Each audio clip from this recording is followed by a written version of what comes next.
Pay me, pay me, pay me my silver now. Pay me or go to jail. Pay me my silver Hey guys, now. Bix Weir, roadtoruta.com. Silver and gold allowed to go up a little bit. Gold back up well above 2,000, 2.5 times its all-time high from 1980. Silver hasn't hit $23, which is embarrassing for the market riggers. 46% of its all-time high. If you're thinking, if you own any gold, it should be completely obvious to you to swap all your gold for silver. Andy Scheckman and Miles Franklin can do that for you. Contact him at info@milesfranklin.com. You can also go to a local coin shop. They'll do it for you as well. I can't vouch for their pricing, but get to know your local guys. I've always said that. Your local guy is one you're going to be selling this silver to when you want to get rid of a silver dime or two and buy a car type of thing. Yes, silver is so massively valuable. As a matter of fact, check out my latest discussion with, I can't say his name. Look at the website, .x22. The reason you can't say his name is he's been banned everywhere. Sat down with Dave for a while, a long interview to discuss. It's called Before the Election, the Country Will Be Hit by a Cyber Attack. Good guys are in control. Go check that out if you're interested in that kind of stuff. Things I can't see on YouTube, which is embarrassing for YouTube and our controlling elite in the Biden administration and you name it. There's the link on Rumble. If you have Rumble, go to that right here, down bottom. That site. All right. I've also put it at roadtoruta.com as the top video. Check out a few of those at roadtoruta.com. And this is the big one we're going to talk about a little today. Again. The silver manipulation has moved into another phase. And I talked to Jenny Moonstone yesterday about that and posted it on the private road for all you private road members. Okay, but first let's start with silver. Interesting goings on in the silver market. Very big delivery yesterday with a tiny delivery today. There's still about 1,500, a little less than that. Let's see who the criminals were today, who were the shorts. Scotia Capital, who it's kind of like all hands on deck now for the silver riggers. Everybody's coming out of the woodwork to deliver silver into a delivery month that hasn't seen participation in years. Scotia had to deliver, and a bunch of little guys, but here's a big one. Citigroup hasn't been active on the COMEX in a very long time. If you look at, this is the year to date, Citi hadn't done anything, and now they're sitting with 44 contracts. But the interesting thing is, they're right here near the bottom, Citigroup.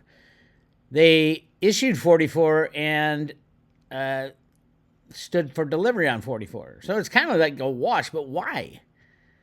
And the reason I know Citigroup is so deep into silver manipulation is the Office of Comptroller of Currency has shown us for decades that Citigroup, JP Morgan, and now Bank of America are the three big mothers of U.S. banking systems that control the silver market. But Citi was very rarely seen on the COMEX. So this is interesting. It says Citigroup customer, so who knows? It could be BlackRock. It could be anybody. But a very small delivery day after a big delivery day. So only 89 contracts were delivered when there's still, 1,502 contracts of open interest for the March contract, which is, 7.5 million ounces. So why were only 88 contracts delivered? Because the silver's not there yet. And we've seen a lot of JP Morgan putting silver into their inventory prior to this month for the last couple of weeks. Massive amounts of silver has gone into the COMEX eligible inventories. And if they're eligible, why not do it now? Why not fill these orders right now? It makes no sense if you have 7.5 million ounces that need to be delivered within the month and you're paying interest and storage, you're paying storage on that money right now. Why wait till the end of the month unless you don't have the silver? and that's kind of where we are. They don't have the silver. All right.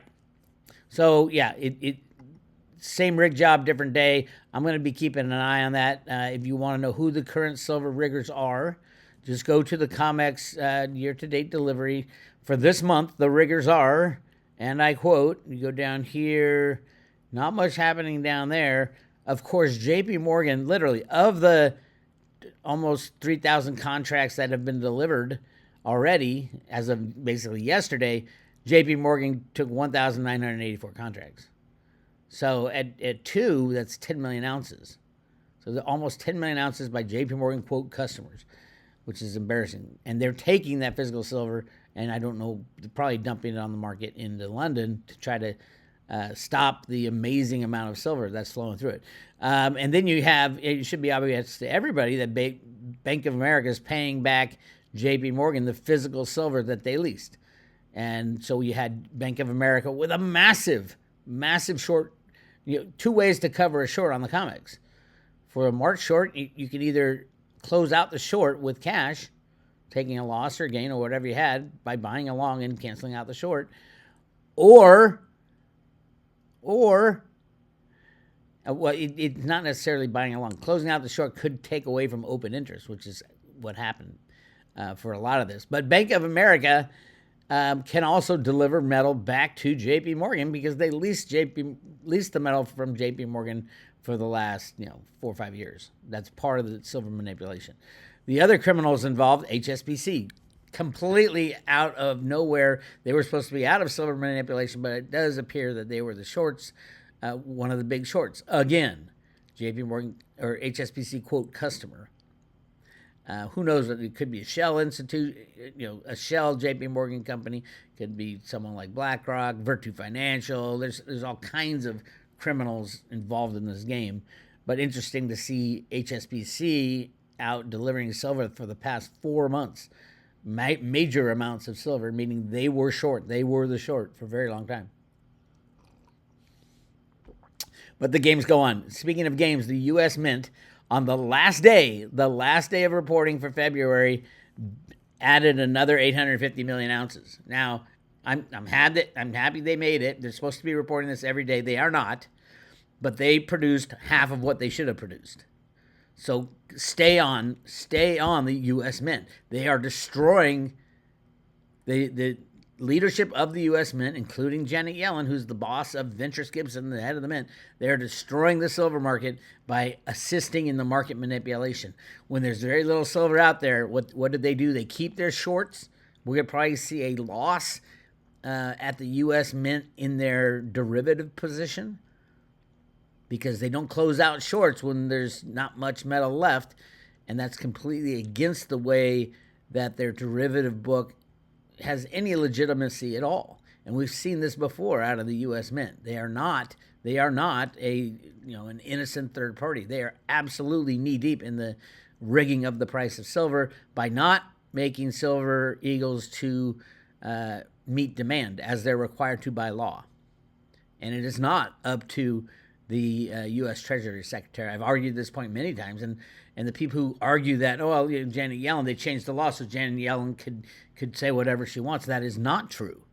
She is the entity that makes the determination, but that determination is whether or not the Silver Eagle production is meeting demand. And there are no arguments that say it is. It's still on allocation. Means you can't go in there and buy $50 million worth of physical Silver Eagles. You're not allowed. Everybody's on allocation, meaning there is a shortfall of physical silver at the U.S. Mint. They are not doing their job. And it's just very disappointing because last year they did their job for the most part. They came back. They had a shitty beginning of the year because they were only making 950 million ounces a month. And it was not because, lack of trying. It was because they were ordered to, as was told by the head of the Silver Eagle sales, Jack Sermon. He told me on the phone. If you go to roadtoruder.com, that's one of the top interviews is myself talking to the head of Silver Eagle sales.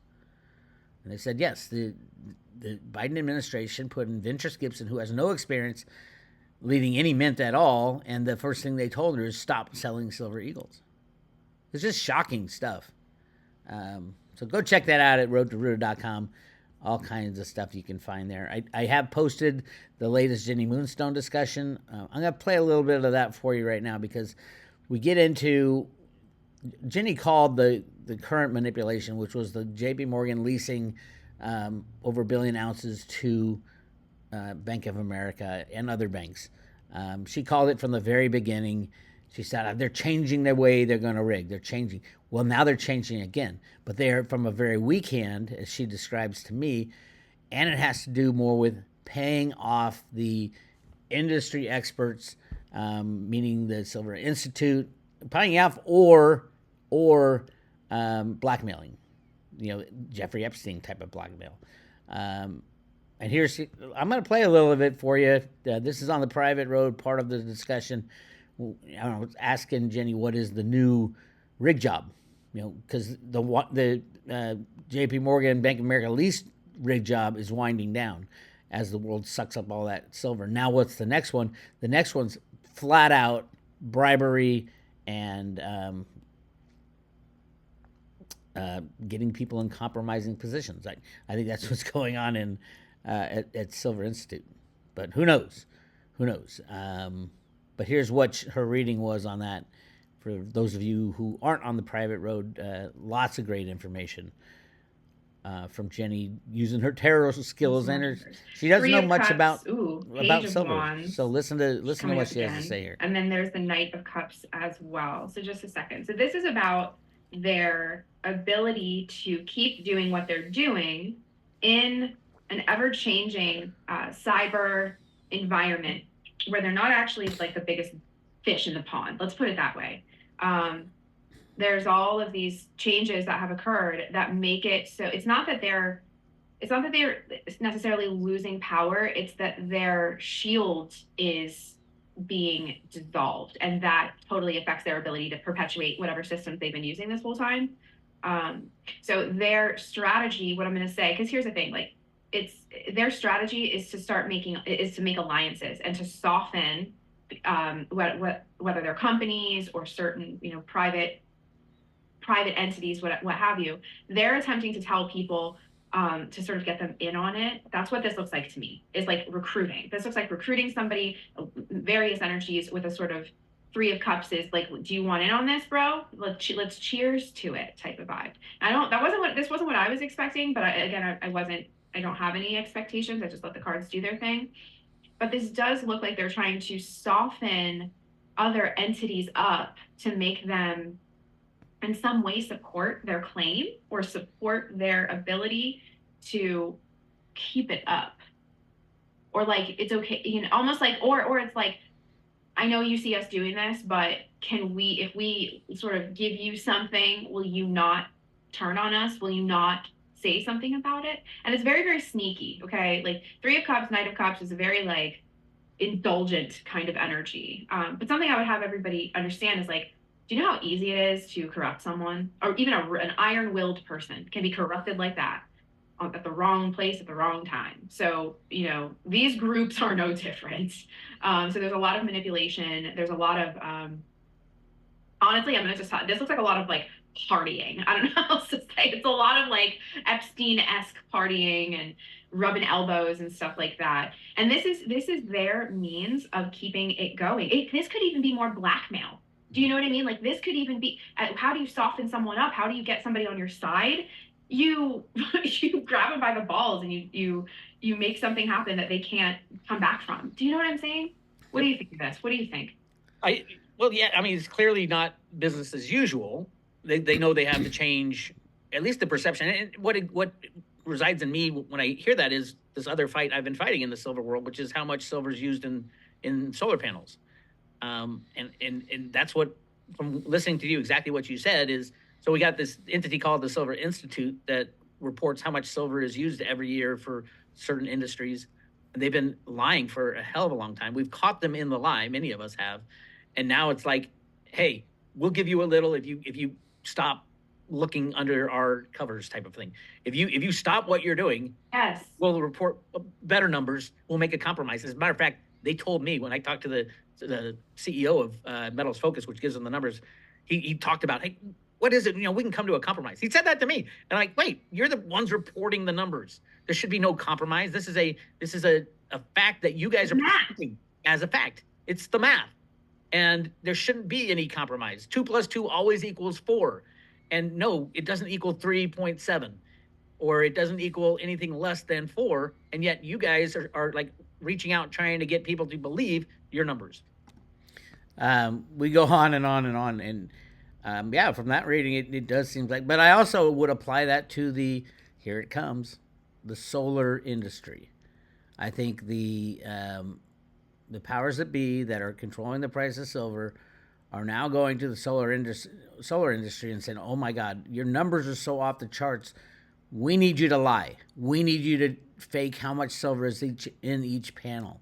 We need you to maybe even at some point lie about the amount of solar panels being installed. But more likely the amount of silver in each panel, and then they'll come out and these are payoffs or blackmails. I mean, I think in the case of the Silver Institute is blackmail. I don't know about Metals Focus. The guy didn't seem like he was, disingenuous when I chatted with him, but at the same time, the numbers are completely disingenuous. I think he's more trying to cover his ass because, you can't have the installations of solar panels go up 76%. Because that would mean a corresponding jump in the amount of silver used. Actually, it's even more because of the change in technologies. You can't have that because that would shake up the silver world. That would put a spotlight on the true supply-demand numbers of silver, which would trigger all kinds of things as far as the investment side.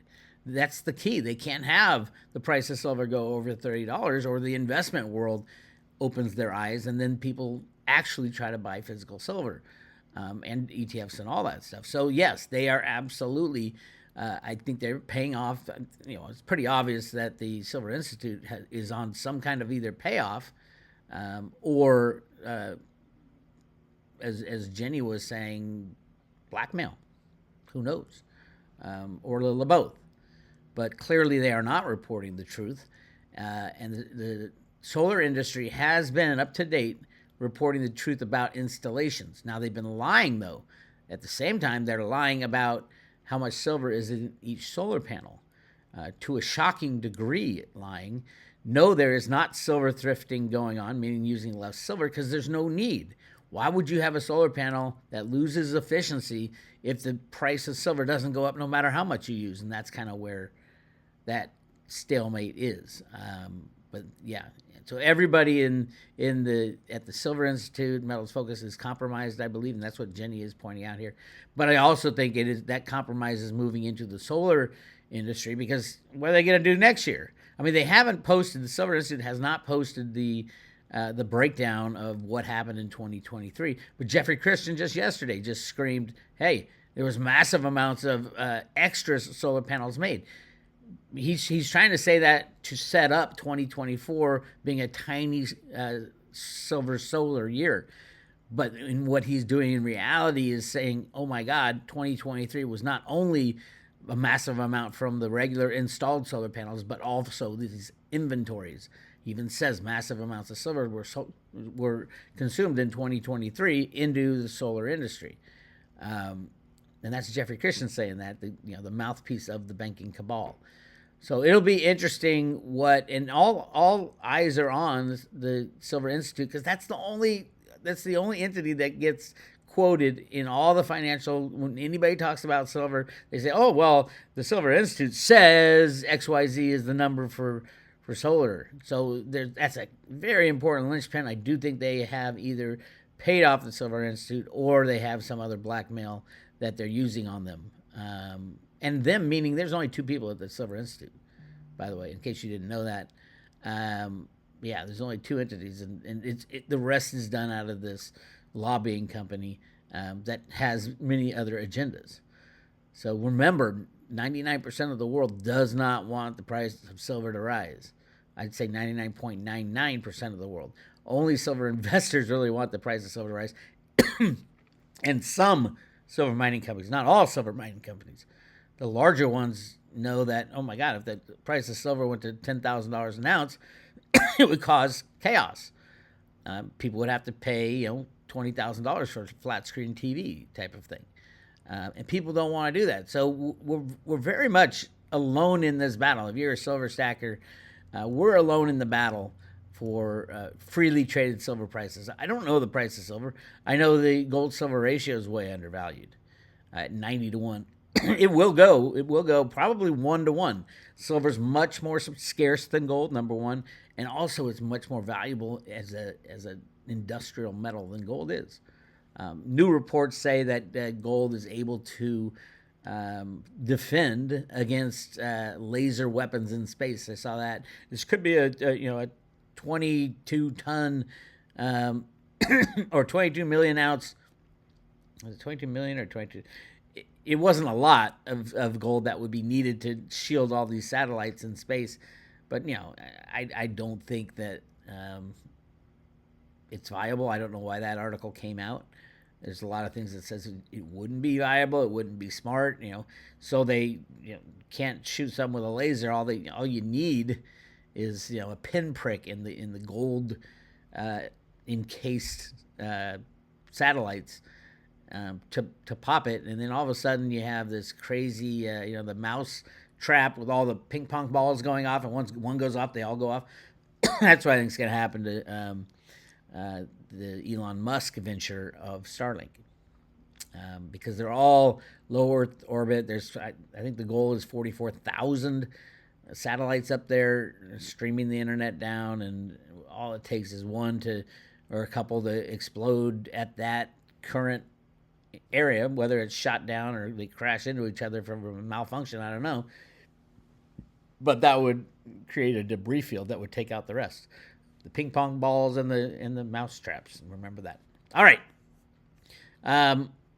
Again, this number is this wasn't a report. Everybody's heard about this report if you're in silver. The silver learning curve for photovoltaics and projected silver demand. This came out in December 2022, and it said, oh my God, 98% of all silver will be used in solar panels come 2050. Since then, they have moved up that clock, that the projection of how fast we have to implement green energy from 2050 to 2030, which is only 6 years that they're trying to do all this stuff. I do think there are deals being made by those who can shut down the solar industry and those who are very gung-ho in silver or in solar. Now these green people in solar, they don't understand silver, except some of them. They're like, oh my God, what's more important? Compromising myself and getting paid off by the silver riggers, or the ability to fix the planet with green energy. That's the way their mind thinks. I think it's a joke, but it doesn't matter what I think. The reality is massive amounts of silver is being used in these solar panels, and the solar industry is not stopping. Not stopping. So it's just a handful of people in solar that are called the perfect analysts.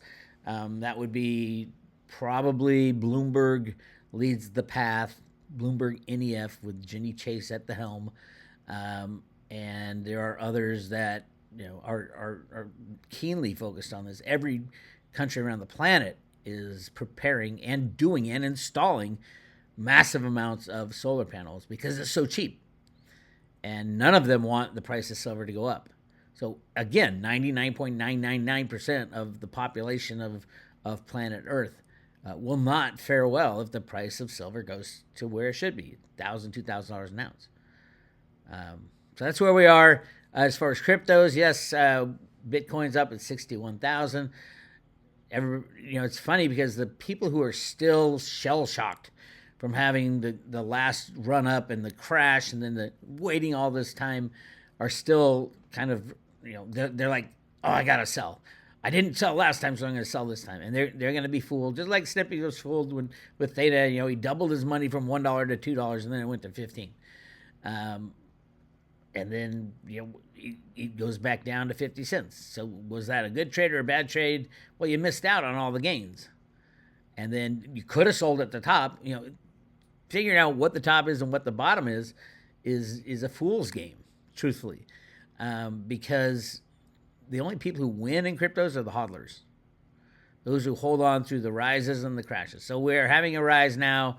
again, my number one pick by far is Theta, the Theta Network. What Theta is doing is something that is changing the world, especially the world as it relates to, right now the big push is the decentralized cloud storage.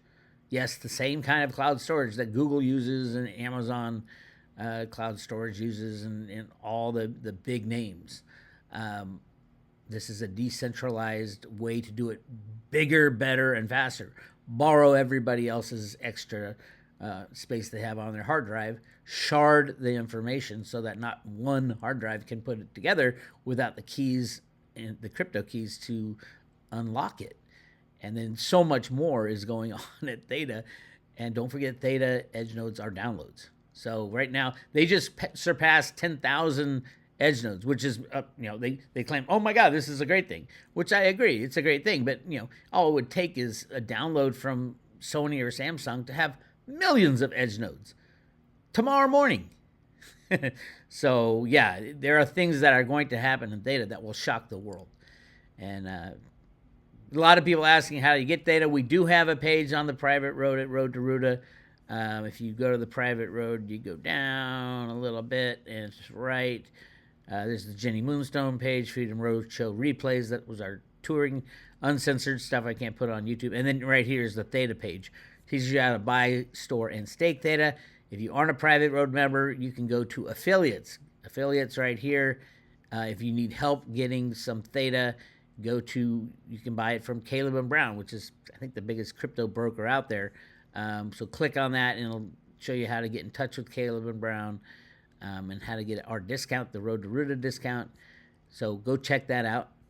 If you don't want anything to do with it, but you would like a little bit of crypto in your stacking safe, we're giving away one crypto wallet with Theta, 10 Theta, 100 Theta fuel, and 1,000 T-drop loaded onto the crypto wallet, mailed to your front door. This is for all private road memberships, which is a 1-year membership behind the scenes with all this stuff, all the access to everything, and it's $2.99 for a year, less than $1 a day. And then we did this with Bitcoin. We gave away 0.1 Bitcoin, and that today that's $6,000. So the people who are got that giveaway are doing extremely well. I do think Theta is one of those coins that will go into the thousands. So you do the math on how much these paper wallets will be worth. But that's what I got for you. Go to roadtoruta.com, click on subscribe today, and it has more information and a PayPal link to sign up for a 1-year membership. This is Bix Weir. I'll talk to you later.